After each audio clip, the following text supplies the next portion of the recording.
Theodore Robert Bundy, mais conhecido como Ted Bundy, foi um notório assassino em série americano que sequestrou, estuprou e matou várias mulheres jovens na década de 70 ou até antes. Após quase uma década de negação, antes da sua execução em 89, ele confessou 30 homicídios em 7 estados de 74 a 78. O real número de vítimas, na verdade, pode ser bem maior. Eu sou a Raquel Cias, eu trago aqui sempre vídeos sobre casos bizarros, principalmente ligados a relacionamentos aqui pra vocês. E eu também dou mentoria sobre relacionamento amoroso. Eu tenho inclusive o Intensivão em Relacionamento, que é uma aula super completa sobre o assunto, e eu vou deixar o link do Intensivão e os tópicos trabalhados nele aqui na descrição pra vocês. Já curte esse vídeo e compartilha com alguém já nesse comecinho, que você sabe que me ajuda muito na divulgação.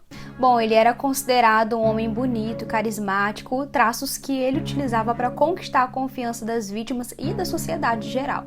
Ele se aproximava das suas vítimas em locais públicos, fingindo alguma lesão nele, alguma incapacidade ou fingindo ser uma figura de autoridade antes de atacá-las e deixá-las inconscientes, e ele as levava a locais reclusos para estrupá-las e depois matá-las. Às vezes ele retornava à cena dos crimes, ajeitando o local e tendo relações sexuais com os cadáveres já em decomposição, gente, até a fase de putrefação ou outros acontecimentos, como animais selvagens já mexendo nos corpos. Não tinha nada que impedisse ele de continuar. Ele decapitou ao menos 12 vítimas e manteve algumas de suas cabeças no seu apartamento como lembranças. Em algumas ocasiões, ele invadia casas das vítimas à noite e espancava elas enquanto elas dormiam.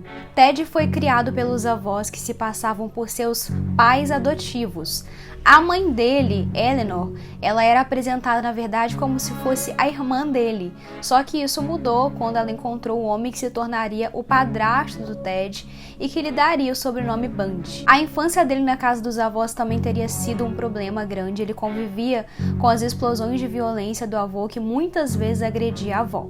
Segundo a revista Galileu, durante o ensino médio, ele teria sido investigado já por roubo 2 vezes e quando adulto ele chegou a trabalhar numa linha telefônica de prevenção ao suicídio e o Comitê Anticrime de Seattle, no qual um dos projetos envolvia a prevenção do estupro, olha só. Em 75 ele foi preso pela primeira vez, sendo capturado pelas autoridades de Utah por sequestro e tentativa de agressão criminosa. Ele então se tornou suspeito de uma longa lista de homicídios que aconteceram em vários estados. Enfrentando acusações de assassinato em Colorado, ele orquestrou 2 engenhosas fugas e voltou a cometer crimes na Flórida, incluindo 3 homicídios antes de ser recapturado em definitivo em 78. Pelos homicídios cometidos na Flórida, ele recebeu 3 sentenças de morte em 2 julgamentos. Durante os julgamentos, ele, que era formado em Direito e Psicologia, agiu como seu próprio advogado, gente, em vários momentos.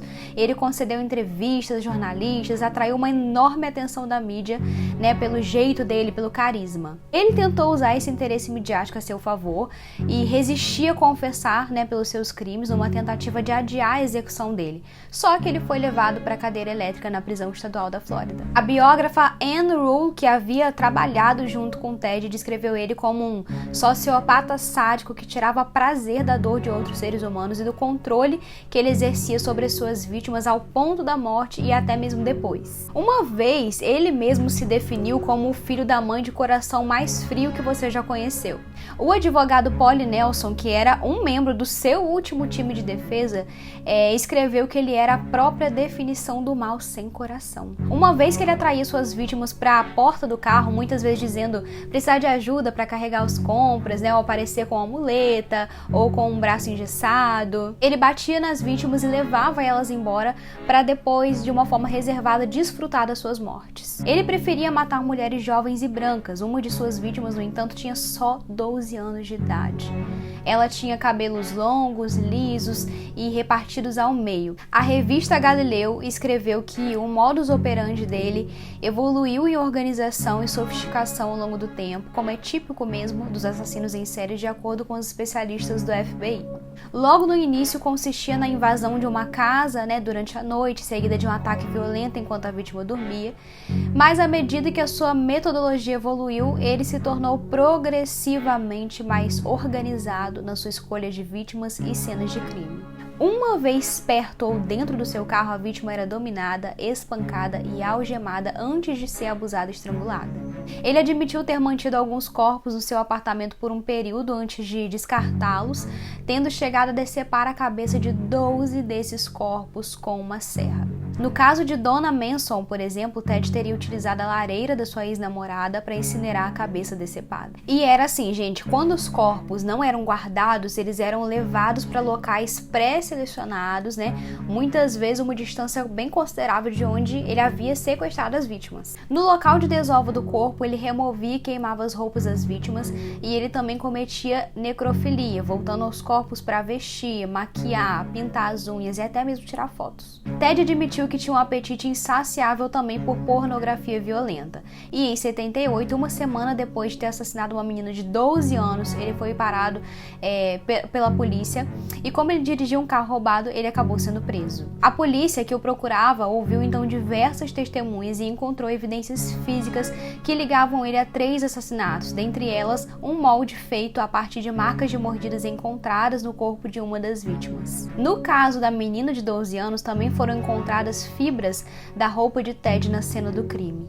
Ted se defendeu em julgamentos em Utah, Colorado e Flórida, enquanto a polícia tentava reunir o rastro de jovens mortas que conduzissem até ele. Durante seus vários julgamentos, Ted Bundy, muito seguro de si, se defendeu, recebendo elogios e uma legião de admiradores, tá? Depois de várias apelações, ele foi eletrocutado pelo estado da Flórida em 89, né? E para a última refeição dele, ele pediu bife, ovos, pão e café, só que ele se recusou porque ele não estava com fome. Segundo a revista Galileu, as últimas palavras dele foram: Jim e Fred, eu gostaria que vocês dessem o meu amor à minha família e amigos. O Jim era um dos seus advogados e o Fred era um ministro metodista que rezou com ele durante a noite. Agora eu quero chamar a atenção de vocês para um relacionamento que ele teve que foi bem retratado no filme Ted Bundy, A Irresistível Face do Mal. Não sei se vocês já viram. Ele teve uma namorada por um longo tempo chamada Elizabeth, a gente vai chamar ela aqui de Liz. No filme ele se refere bem a ela como Liz. E Tina, filha da Liz, teria sido tratada como filha pelo Ted. Em 69 ele conhece a Liz, que era secretária e mãe solteira. Os dois começaram a namorar e ele ajudou a Liz a criar sua filhinha. Só que em 74 as notícias anunciam o assassinato de várias mulheres jovens, incluindo 2 que desapareceram em plena luz do dia num lago. Um homem parecido com Ted foi visto por várias pessoas pedindo às mulheres que o ajudassem a carregar um veleiro em um Fusca. Um esboço composto do atacante, que é divulgado após centenas de telefonemas, parecia muito com ele e foi preso em 75. Uma jovem chamada Carol escolhe Ted de uma fila da polícia alegando que ele havia sequestrado e ameaçado matá-la antes que ela conseguisse escapar. Ted é libertado sob fiança, voltando para casa para Liz, que está bem chateada depois de ler um artigo sobre ele no jornal. Após um julgamento de 4 dias, ele é considerado culpado de sequestro agravado e é condenado a cumprir um período mínimo de um máximo de 15 anos na prisão estadual de Utah. Algumas semanas depois, as autoridades do Colorado acusam Ted pelo assassinato de Carrie Campbell e ele é transferido para o Colorado em 77. Ali se recusa a acreditar que ele é culpado, só que os eventos começam a afetá-la, ela começa a beber muito álcool. Enquanto ele estava no tribunal, ele decide servir como seu próprio advogado, E dessa forma ele é dispensado de usar algemas, manilhas nas pernas. Então, durante um recesso, ele escapa do tribunal saltando de uma janela do 2º andar e correndo para as montanhas. Mas ele é recapturado após 6 dias. A Liz visita o Ted e termina o seu relacionamento, Só que mais tarde ele foge novamente depois de serrar um quadrado no teto da cela dele. 2 mulheres em uma casa de irmandade são assassinadas na Universidade Estadual da Flórida, seguidas de ataques cruéis a mais 2. Depois que ele foi preso, ele tenta entrar em contato de novo com a Liz, mas ela desliga. E ele começa a receber muitas seguidoras mulheres fascinadas por ele e algumas até afirmando que o amam. E ele é visitado por uma velha amiga, Carol Ann, e que acredita que ele é inocente, e ela até se muda para a Flórida para ficar mais pertinho dele. Essa era obcecada mesmo, gente. Eles começaram a negociar uma barganha antes do julgamento, na qual o Ted se declararia culpado por matar as duas meninas da Irmandade em troca de uma sentença de 75 anos de prisão em vez de pena de morte. Só que ele se recusa. Ted e Caroline, eles começam a se aproximar, né? Ela visita ele regularmente, eles começam um relacionamento. Só que ele continua a procurar a Liz, que tá, na verdade, acompanhando todos os julgamentos pela televisão. E ela, a gente carrega uma culpa no filme, dá muito pra sentir isso. Ela carrega a culpa de ser a pessoa que deu o nome dele às autoridades em 75. Só que mais tarde ele propõe a Caroline e eles se casam. Provas físicas incriminatórias são fornecidas no tribunal, incluindo uma combinação de um molde de gesso dos dentes dele com as impressões nas feridas nas nádegas de uma vítima. Em menos de 7 horas, o júri condenou o Ted pelos assassinatos das duas, 3 acusações de tentativa de assassinato em primeiro grau e 2 acusações de roubo. O juiz impõe sentenças de morte para que as condenações por assassinato sejam executadas com execução por eletrocução. 10 anos depois, a Liz recebe uma carta do Ted e visita ele levando uma fotografia dada a ela por um detetive. Ela exige a verdade, mas ele continua negando ter alguma coisa a ver com os assassinatos. Ela então mostra ao Ted a fotografia, que era uma imagem da cena do crime de uma das vítimas decapitadas. O Ted finalmente admite que cortou a cabeça dela, escrevendo com a mão a palavra serra na janela embaçada de orvalho da sala de visitas, antes de apagar com a mão. A Liz deixa a prisão então em estado de choque, de muito choque, apavorada, mas ela é recebida do lado de fora pelo novo marido dela e filha que já estava adolescente, então ela fala que tá bem. O Ted foi executado em janeiro de 89 com 42 anos de idade. Não sei se vocês lembram, mas no último vídeo o sujeito também quis ser o próprio advogado. É uma característica muito forte do transtorno de personalidade narcisista se achar autossuficiente. E é isso, gente. Obrigada por ficar até aqui. Comenta aqui o que você achou do caso, se você já ouviu falar nesse caso, se você já viu um filme ou 2, porque tem 2 filmes sobre esse caso. Se você já viu algum, me fala aqui se foi bem retratado, se tá bem ligadinho mesmo com a história que eu contei aqui pra você. E não se esquece de curtir esse vídeo, de compartilhar e de me acompanhar também lá no Instagram, @raquelcias.psi. Um beijão, até a próxima!